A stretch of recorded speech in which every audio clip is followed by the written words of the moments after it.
அம்பேத்கருடைய பிறந்த நாள் வந்தது. அப்ப போய் அவர் வந்து மாலையெல்லாம் போடல. பிப்ரவரியில தொடங்கி இந்த இடைப்பட்ட காலத்துல வந்த தலைவரனுடைய நிகழ்வுகளுக்கும் போய் சகோதரர் விஜய் அவர்கள் வந்து போய் மாலை அணிவிக்கல. நம்மளுக்கு தெரியும். பாரதிதாசனுடைய நிகழ்வெல்லாம் வந்து அப்பவும் அவர் வந்து போய் மாலை போடல. ஆனால் தந்தை பெரியார் அவருக்கு போய் மாலை அணிவிக்கிறார் அப்படின்னா மேபி அவருக்கு இருக்கக்கூடிய அழுத்தத்தின் காரணமாக அவர் வந்து இந்த ஒரு செய்கையை செய்திருப்பாரு. ஏன் அப்படின்னா எத்தனையோ இடங்கள்ல தந்தை பெரியாருடைய சிலை இருக்கு. பர்டிகுலரா போய் பெரியார் திடலுடைய வாசல்ல இருக்கக்கூடிய பெரியாருக்கு தான் போய் மாலை அணிவிக்கணும்னு என்ன இருக்கு? அப்ப இங்க ஒரு டாமினன்ட் பாலிடிக்ஸ் பண்ணக்கூடியவங்களுக்கு ஒரு மெசேஜ் சொல்றாரோ அப்படிங்கறத என்னுடைய பார்வையா இருக்கு. குறிப்பா திராவிட முன்னேற்ற கழகத்தை சார்ந்தவர்கள் தான் வந்து இது வந்து பிஎஸ்பியினுடைய பிளாக்ல இருக்கக்கூடிய யானையா இருக்கு அப்படின்னு பல குற்றச்சாட்டுகளை கிரிட்டிசிசத்தை வந்து அந்த தரப்புல இருந்து வைத்ததை நம்மளால பார்க்க முடிஞ்சது. அப்ப அவங்களுக்கு ஒரு வாயடைப்பதற்கான ஒரு பதிலா நான் வந்து இதை பார்க்கிறேன். இது ஒரு பொலிட்டிக்கல் ஸ்டண்டா கூட இருக்கலாம் அப்படிங்கிறது என்னுடைய பார்வை. ஏன் அப்படின்னா இன்னும் அவர் கொள்கை, அவருடைய கோட்பாடு, அவருடைய நிலைப்பாடு, அவருக்கு எந்த கேள்விக்கான பதில் இன்னும் எதுவுமே அவர் தரப்புல இருந்து வராத காரணத்தினால இப்படி வேணா நம்மளால ஒரு புரிதலுக்கு வந்துக்கலாமே தவிர்த்து அவர் வந்து வாயை திறந்து நான் இந்த தலைவர்களை தான் பின்பற்ற போறேன், இவர்கள் எங்களுடைய வழிகாட்டி, இவர்கள் எங்களுடைய தலைவர்கள் அப்படின்னு சொல்லும் போதுதான் அவர் என்ன மாதிரி அரசியல் கோட்பாடை முன்வைக்கிறார் அப்படிங்கிறது நம்மளுக்கு புரிதல் வரும். இது வரைக்கும் நம்மளுக்கு வெளிப்படையா தெரிகிறது இந்த ஃபேக்டர்ஸ் தான். உதயநிதி கூட ஒரு ரியாக்ஷன் கொடுத்துருக்கிறாரு. தமிழ்நாட்டு அரசியலில் வந்து பெரியாரை தவிர்த்துட்டு உங்களால் ஒன்றும் பண்ண முடியாது அப்படின்ற ஒரு நிலைப்பாடு எடுக்கிறாரு. அப்போ திராவிடத்தை தவிர்த்துட்டு நம்ம இங்கே அரசியல் செய்ய முடியாதுன்ற ஒரு கோட்பாடை வந்து அவங்க வைக்கிறாங்கன்னு நினைக்கிறீங்களா?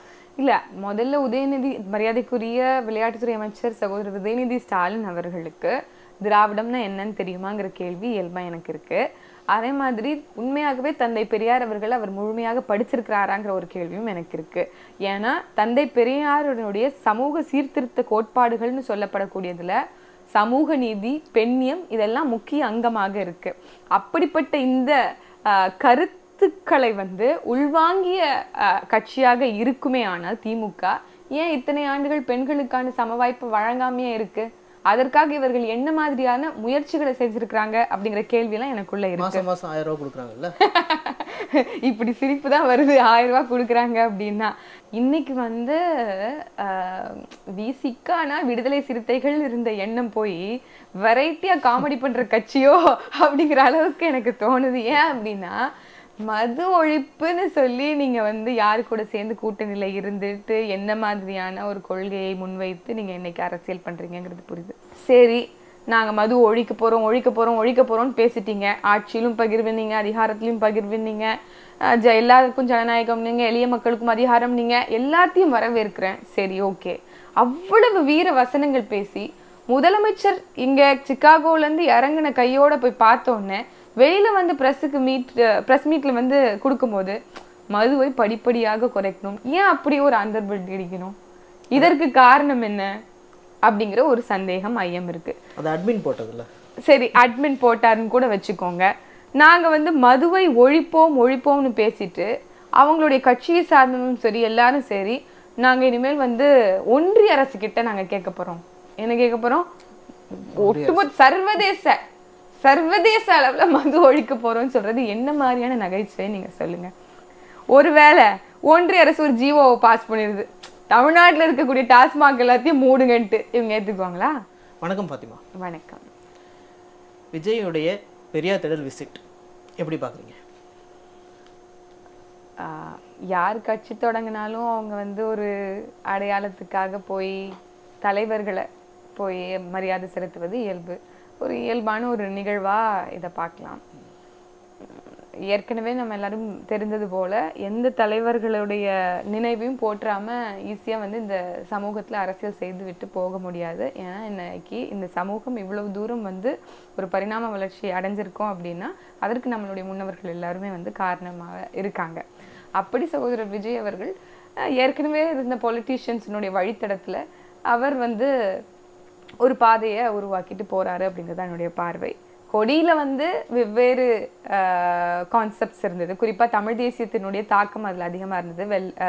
சிகப்பு மற்றும் அந்த மஞ்சளினுடைய நிறமா இருக்கட்டும், யானைகளுடைய உருவமா இருக்கட்டும், இல்ல வாகை மலர்னுடைய அந்த சின்னமா இருக்கட்டும், இப்படி எல்லாமே தமிழ் தேசிய சார்ந்த ஒரு சிந்தனைகளை வந்து ஒட்டிய ஒரு கொடியா நம்மளால பார்க்க முடிஞ்சது. அதுக்கு பிறகு அம்பேத்கருடைய பிறந்த நாள் வந்தது. அப்ப போய் அவர் வந்து மாலையெல்லாம் போடல. பிப்ரவரியில தொடங்கி இந்த இடைப்பட்ட காலத்துல வந்த தலைவரனுடைய நிகழ்வுகளுக்கும் போய் சகோதரர் விஜய் அவர்கள் வந்து போய் மாலை அணிவிக்கல, நம்மளுக்கு தெரியும். பாரதிதாசனுடைய நிகழ்வெல்லாம் வந்து அப்பவும் அவர் வந்து போய் மாலை போடல. ஆனால் தந்தை பெரியார் அவருக்கு போய் மாலை அணிவிக்கிறார் அப்படின்னா மேபி அவருக்கு இருக்கக்கூடிய அழுத்தத்தின் காரணமாக அவர் வந்து இந்த ஒரு செய்கையை செய்திருப்பாரு. ஏன் அப்படின்னா எத்தனையோ இடங்கள்ல தந்தை பெரியாருடைய சிலை இருக்கு. பர்டிகுலரா போய் பெரியார் திடலினுடைய வாசல்ல இருக்கக்கூடிய பெரியாருக்கு தான் போய் மாலை அணிவிக்கணும்னு என்ன இருக்கு? அப்ப இங்க ஒரு டாமினன்ட் பாலிடிக்ஸ் பண்ணக்கூடியவங்களுக்கு ஒரு மெசேஜ் சொல்றாரோ அப்படிங்கறத என்னுடைய பார்வையா இருக்கு. இங்க பெரும்பாலாக தந்தை பெரியாரை முன்வைத்திய திராவிட அரசியல் கோட்பாடு வந்து மக்கள் மத்தியில வெகுவாக கொண்டு போய் சேர்க்கப்படுகின்ற இந்த சமகாலத்துல எதிர்த்தரப்புல யார் வந்தாலும் வீழ்த்தணும் அப்படிங்கிற இந்த எண்ணம் இருக்குல்ல திமுகவுக்கு.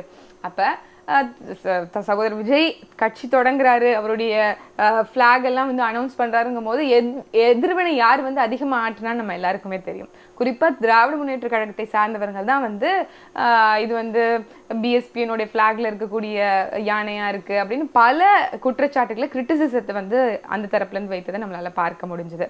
அப்ப அவங்களுக்கு ஒரு வாயடைப்பதற்கான ஒரு பதிலா நான் வந்து இதை பார்க்கிறேன். இது ஒரு பொலிட்டிக்கல் ஸ்டண்டா கூட இருக்கலாம் அப்படிங்கிறது என்னுடைய பார்வை. ஏன் அப்படின்னா இன்னும் அவர் கொள்கை, அவருடைய கோட்பாடு, அவருடைய நிலைப்பாடு, அவருக்கு எந்த கேள்விக்கான பதில் இன்னும் எதுவுமே அவர் தரப்புல இருந்து வராத காரணத்தினால இப்படி வேணா நம்மளால ஒரு புரிதலுக்கு வந்துக்கலாமே தவிர்த்து அவர் வந்து வாயை திறந்து நான் இந்த தலைவர்களை தான் பின்பற்ற போறேன், இவர்கள் எங்களுடைய வழிகாட்டி, இவர்கள் எங்களுடைய தலைவர்கள் அப்படின்னு சொல்லும் போதுதான் அவர் என்ன மாதிரி அரசியல் கோட்பாடை முன்வைக்கிறார் அப்படிங்கிறது நம்மளுக்கு புரிதல் வரும். இது வரைக்கும் நம்மளுக்கு வெளிப்படையா தெரிகிறது இந்த ஃபேக்டர்ஸ் தான்.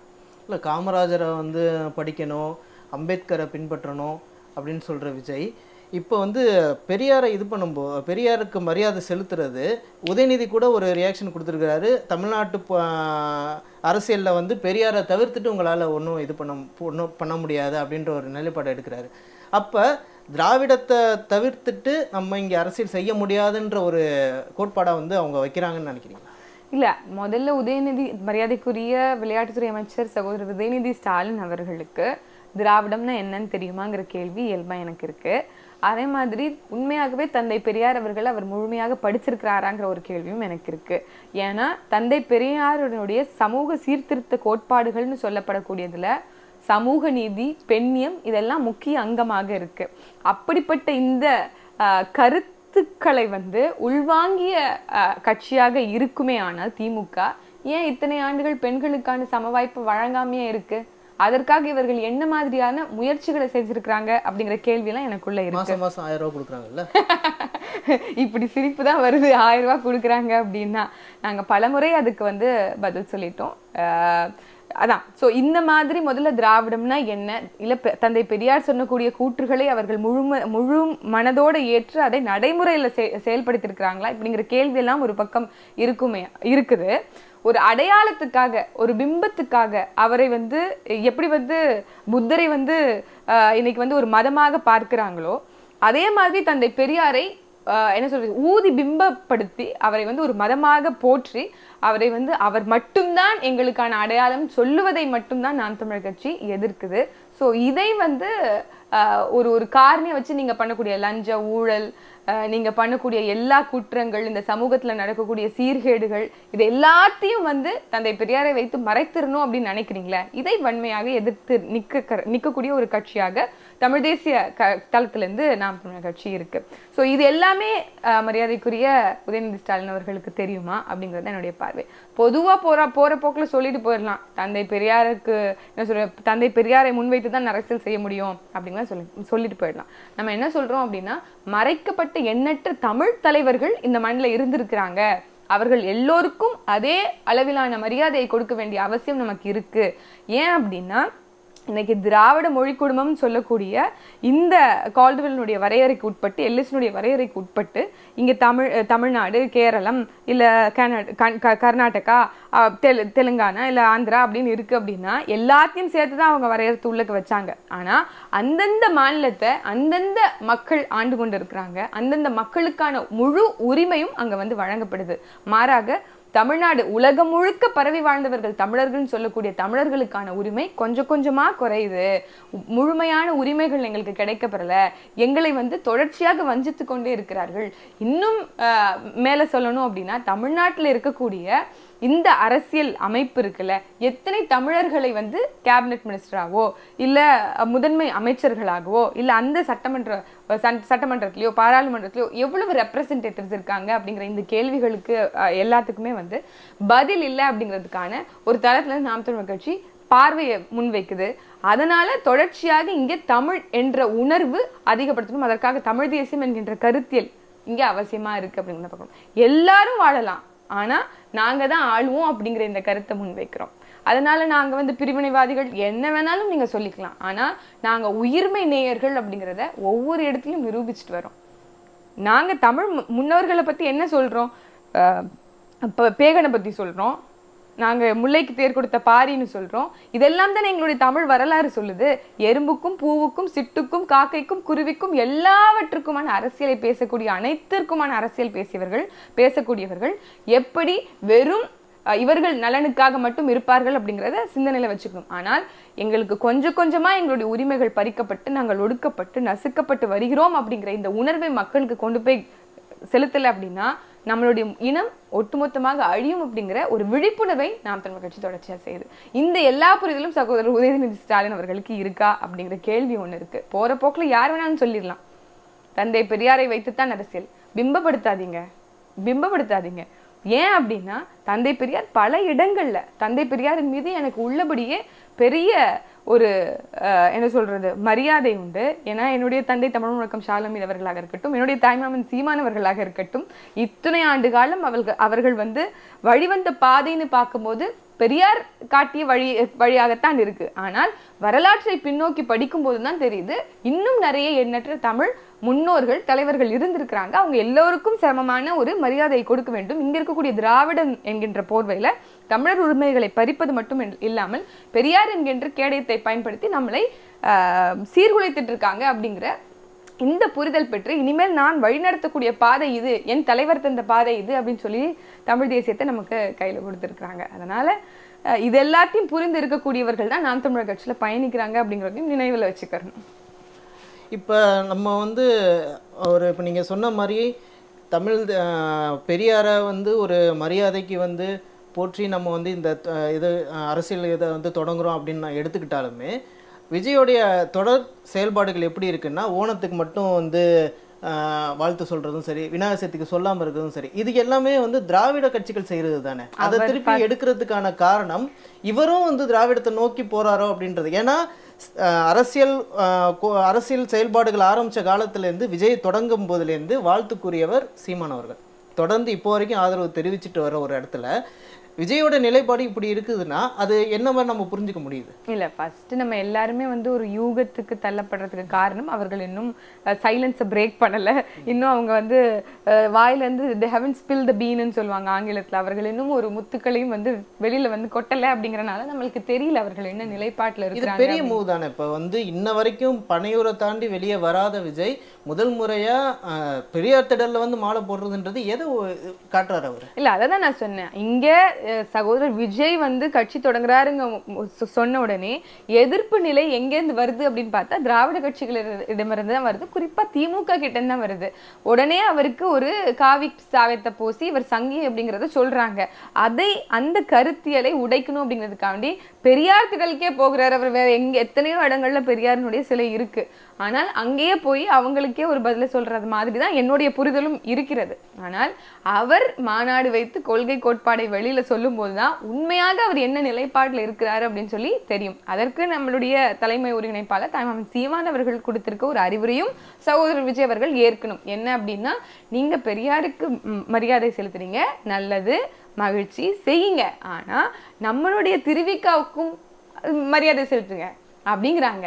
நம்மளுடைய முன்னவர்களாக இருக்கக்கூடிய ரெட்டமலை சீனிவாசன் எல்லாருக்குமே வந்து மரியாதை செலுத்துங்க அப்படின்னு சொல்றோம். அப்ப அதையும் சகோதரர் விஜய் அவர்கள் ஏற்கிறாரு அப்படின்னா நம்மளால இப்ப ஏதாவது ஒண்ணு கெஸ் பண்ண முடியும். அப்படியும் இல்ல இப்படியும் இல்ல அப்படிங்கும் போது அவர் முதல்ல கொள்கை கோட்பாட்டை அறிவிக்கணும். அதுக்கப்புறம் தான் நம்ம என்ன வேணாலும் அவருடைய நிலைப்பாடு என்னங்கிறத புரிஞ்சுக்க முடியும். மொழிப்போர் தியாகிகளுக்கு மரியாதை செலுத்தணுன்ற இதை சொல்லும்போது அது சீமானுடைய தாக்கத்திலேருந்து தானே வருது. விஜயோடைய அறிக்கையில் மொழிப்போர் தியாகிகளுக்கும் நம்ம மரியாதை செலுத்தணும் அப்படின்னு வரும்போது அப்போ சீமானுடைய தாக்கம் இருக்கு. அப்போ வந்து இவர் வந்து திராவிடம் தமிழ் தேசியம் எல்லாத்தையும் கலந்த மாதிரியான ஒரு அரசியலை கொண்டு போறாரோ அப்படின்ற ஒரு நினைப்பு. அப்ப அதுக்கு அப்படின்னா நம்மளுக்கு வந்து முதல்ல தெளிவான பார்வை வேணுங்கிற ஒரு அவசியம் இருக்கு. இப்ப தமிழ் தேசியமா இல்ல இங்க இருக்கக்கூடிய தேசிய அரசியலா இல்ல இங்க இருக்கக்கூடிய திராவிட பிம்ப அரசியலா அப்படிங்கிற இந்த பிரிச்சு அதை பார்த்து அதுல இருக்கக்கூடிய புரிதலை எடுத்து ஒரு கிளியரான ஒரு கான்சென்ஸுக்கு வரணும். அவர் ஒரு கிளியரான விஷனுக்கு வரணும் அப்படிங்கிறது என்ன மாதிரியான இளைஞர்களுக்கும் இருக்கக்கூடிய ஒரு வேண்டுகோளாக இருக்கு.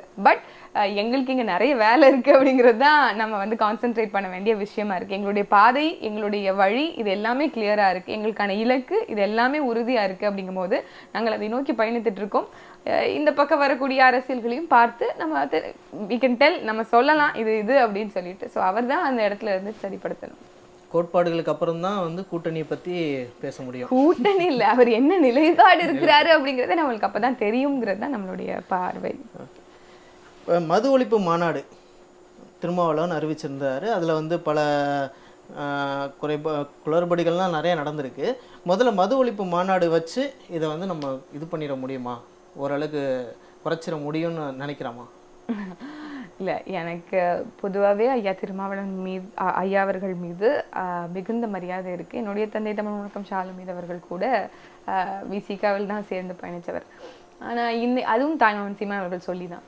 இன்னைக்கு வந்து விசிகானா விடுதலை சிறுத்தைகள் இருந்த எண்ணம் போய் வெரைட்டியாக காமெடி பண்ணுற கட்சியோ அப்படிங்கிற அளவுக்கு எனக்கு தோணுது. ஏன் அப்படின்னா, மது ஒழிப்புன்னு சொல்லி நீங்க வந்து யாரு கூட சேர்ந்து கூட்டணியில இருந்துட்டு என்ன மாதிரியான ஒரு கொள்கையை முன்வைத்து நீங்க இன்னைக்கு அரசியல் பண்றீங்கிறது புரியுது. என்னை பொறுத்த வரைக்கும் இது எப்படி பாக்குறேன் அப்படின்னா, உள்ளபூர்வமாக உங்களுக்கு இந்த சமூகத்துல நடக்கக்கூடிய குற்றங்களுக்கு காரணம் இந்த போதை பழக்கம் அப்படின்னு நீங்க நம்புறீங்க அப்படின்னா, ஏற்கனவே கள்ளச்சாராய மரணத்தினால் ஏற்பட்ட அந்த தாக்கத்தின் விளைவாகத்தான் இன்னைக்கு மதிய ஒழிப்பு மாநாடு அப்படிங்கிறத நாங்கள் செய்கிறோங்கிறது ஐயா திருமாவர்கள் குறிப்பிடுவது.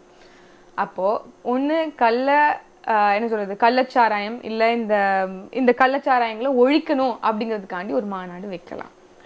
அப்படி இல்லையா, ஒட்டுமொத்தமா போதைப் பொருட்களால தான் இங்க இருக்கக்கூடிய 99 விழுக்காடு குற்றங்கள் ஏற்படுது அப்படிங்கிறனால போதைப் பொருட்களை ஒழிக்கக்கூடிய ஒரு மாநாடு அப்படிங்கிறத வைக்கலாம். ஆனால் இன்னொன்று என்ன அப்படின்னா, ஒருவேளை மக்களுக்கு விழிப்புணர்வு கூட செஞ்சிருக்கலாம். அதாவது மது புறக்கணிப்பு செய்வோம் மக்களே வாங்க அப்படின்னு கூட அவர் வந்து ஒரு விழிப்புணர்வு மாநாடா கூட வச்சிருக்கலாம். நம்மளுக்கு நோக்கத்தின் எசன்ஸ் புரிஞ்சிருக்கும் இல்லையா?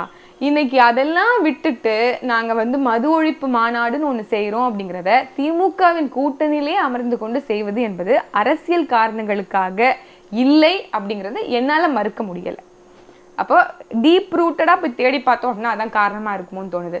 இன்னும் என்ன அப்படின்னா, சரி நாங்க மது ஒழிக்க போறோம்னு பேசிட்டீங்க, ஆட்சியிலும் பகிர்வினீங்க, அதிகாரத்திலும் பகிர்வினீங்க, எல்லாருக்கும் ஜனநாயகம் நீங்க, எளிய மக்களுக்கும் அதிகாரம் நீங்க, எல்லாத்தையும் வரவேற்கிறேன். சரி ஓகே, அவ்வளவு வீர வசனங்கள் பேசி முதலமைச்சர் இங்க சிகாகோல இருந்து இறங்கின கையோட போய் பார்த்தோன்னே வெளியில வந்து பிரஸ் மீட்ல வந்து கொடுக்கும்போது மதுவை படிப்படியாக குறைக்கணும், ஏன் அப்படி ஒரு அண்டர்பில்ட் அடிக்கணும், இதற்கு காரணம் என்ன அப்படிங்கிற ஒரு சந்தேகம் ஐயம் இருக்கு. அது அட்மின் போட்டதுல சரி, அட்மின் போட்டாருன்னு கூட வச்சுக்கோங்க. நாங்க வந்து மதுவை ஒழிப்போம்னு பேசிட்டு அவங்களுடைய கட்சியை சார்ந்ததும் சரி எல்லாரும் சரி, நாங்க இனிமேல் வந்து ஒன்றிய அரசு கிட்ட நாங்க கேட்க போறோம். என்ன கேட்க போறோம்? ஒட்டுமொத்த சர்வதேச அளவுல மது ஒழிக்க போறோம்னு சொல்றது என்ன மாதிரியான நகைச்சுவை நீங்க சொல்லுங்க. ஒருவேளை ஒன்றிய அரசு ஒரு ஜிஓவை பாஸ் பண்ணிருது, தமிழ்நாட்டில் இருக்கக்கூடிய டாஸ்மாக் எல்லாத்தையும் மூடுங்கன்ட்டு, இவங்க ஏத்துக்குவாங்களா? வருடத்திற்கு 45,000 கோடி லாபம் வர்ற ஒரு துறையில இது. அப்படி நீங்க கால்குலேட் பண்றீங்க அப்படின்னா வருடத்துக்கு 45,000 கோடி வரைக்கும் நீங்க வந்து வருமானம் வருது அப்படின்னு சொல்லக்கூடிய அமைச்சர் பெருமக்கள் எல்லாம் இருக்கிறாங்க. அதே மாதிரி இந்த இடத்துல எனக்கு நினைவுபடுத்த வேண்டிய கடமை என்ன அப்படின்னா, மரியாதைக்குரிய முன்னாள் என்ன சொல்றது நிதித்துறை அமைச்சராக இருந்த ஐயா பழனிவேல் தியாகராஜன் அவர்கள் கிட்டத்தட்ட 30,000 கோடி வரைக்கும் கணக்குல காட்டாம வச்சிருக்காங்கன்னு சொன்னது நினைவு இருக்கா? இது எல்லா காசும் எங்க இருந்துன்னு வருதுன்னு போய் ரூட்டை தேடி போனா ஒருவேளை டாஸ்மாக்ல இருந்தா வந்திருக்குமோன்னு ஒரு வாய்ப்பும் இருக்கு. ஏன்னா 45,000 ஒரு பாட்டிலுக்கு 150 ரூபாய்ன்னு சொல்றாங்க. 150 ரூபாய் ஒரு பாட்டில் அப்படின்னா 45,000 கோடி டிவைட் பண்ணோம் அப்படின்னா 300 கோடி பாட்டில்ஸ் வருது. அப்ப 300 கோடி பாட்டிலுக்கு 10 ரூபா கமிஷன் வைக்கிறாங்கன்னு தானே இன்னைக்கு ஐயா செந்தில் பாலாஜி அவர்கள் வந்து உள்ள சிறையில இருக்காரு. 10 ரூபா கமிஷன் மட்டும் வச்சாலே 3000 கோடி லாபம் வந்து கணக்குல காட்டாம இருக்கு. இது வந்து அவங்க சொல்லக்கூடிய வெளியில காமிக்கக்கூடிய பிக்சர். 45,000 கோடி வரைக்கும் வருமானம் அடுத்த ஆண்டு 50,000 கோடி வரைக்கும் நம்ம உயர்த்துவோம். அப்ப ஆக்சுவல் சேல்ஸ் ஒரு 10 மடங்கு வச்சு பாருங்க, 4,80,000 கோடி கிட்ட போகும். கிட்டத்தட்ட அப்ப அது 30,000 கோடி வரைக்கும் நம்மளுக்கு இவர் சொன்ன பிடிஆர் மரியாதைக்குரிய ஐயா பிடிஆர் அவர்கள் சொன்ன கணக்கோட ஒத்து வருது.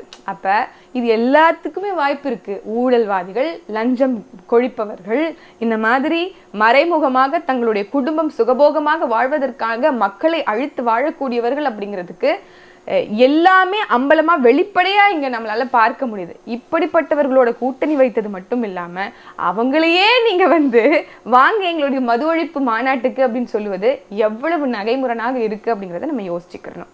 இப்ப இது கொள்கை கூட்டணியும் இல்ல, இது வந்து ஒரு மக்கள் நல கூட்டணியும் இல்ல, எந்த விதத்திலும் சேர்த்து இல்லாத இந்த விஷயத்த நம்ம வந்து காமெடி கட்சின்னு தானே சொல்ல முடியும், வெரைட்டி காமெடி கட்சின்னு தானே சொல்ல முடியும்.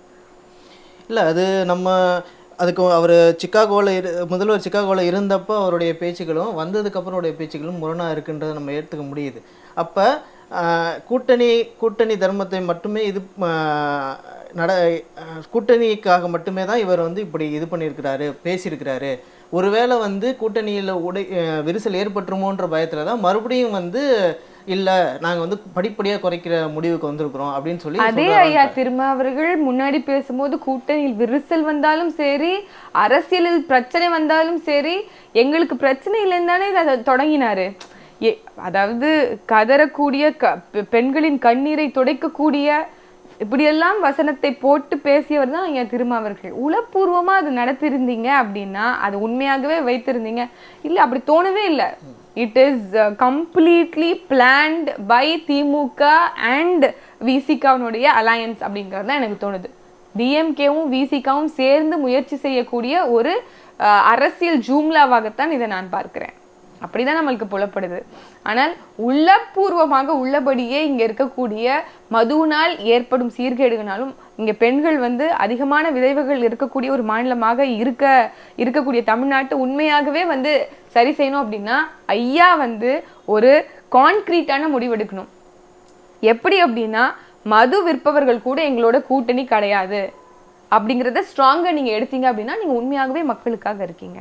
நீங்க உண்மையாகவே கண்ணீர் விட்டு கதறக்கூடிய பெண்களுக்காக நீங்க வந்து பேசுறீங்க அப்படிங்கிறத நம்ம ஒத்துக்கலாம். அப்படின்னா திமுக கூட தானே வைக்காம இருக்க முடியும். அதான் சொல்றேன்.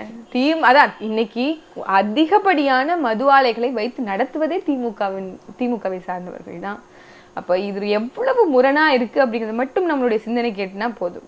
யாருக்கிட்ட போயிட்டு நீங்க திருடங்கிட்டே சாவியை கேட்டீங்க அப்படின்னா, திருடங்கிட்டே சாவியை கொடுத்தீங்கன்னா என்ன மாதிரியான ஒரு கதையோ அந்த மாதிரி இன்னைக்கு மது ஆலைகளை நடத்தக்கூடியவர்கள் கிட்டேயே அவர்களுடைய ஆட்சியினர்கிட்டயே வாங்க எங்களுடைய மது ஒழிப்பு மாநாட்டுக்கு அப்படின்னு அழைப்பது எவ்வளவுக்கு எவ்வளவு விமர்சனமானதோ எவ்வளவுக்கு எவ்வளவு நகைச்சுவையானதோ அந்த மாதிரி தான் இருக்கு ஒவ்வொரு நகர்வுகளும் ஐயா திருமாவின் நகர்வுகள். இப்போ இந்த மது ஒழிப்பு மாநாடு மட்டும் கொஞ்சம் தள்ளி வச்சுட்டு நம்ம பார்த்தோம்னா இவருடைய ப்ரெஸ் மீட்டுகளில் வந்து ஒரு அதிமுக கூட வரலாம், பாமக வந்தாலும் பரவாயில்ல, கூட்டணி கட்சியில் வந்து கூட்டணியில் விரிசல் இருந்தாலும் பரவாயில்ல, எங்களுக்கு இதுதான் இந்த கொள்கையில் நாங்கள் ரொம்ப இதாக இருக்கிறோம் அப்படின்னு சொல்கிறார்ல. அப்போ திருமாவளவனுக்கே வந்து ஒரு அதிருப்தி இருக்குது அப்படின்னு நம்ம புரிஞ்சுக்க முடியுதா? கூட்டணிக்குள்ளேயும் சரி என்ன இது நம்ம வந்து நம்மளால் ஒன்றுமே பண்ண முடியலை அப்படின்ற ஒரு அதிருப்தியில் இருக்கிறான்னு நம்ம எடுத்துக்க முடியுதா?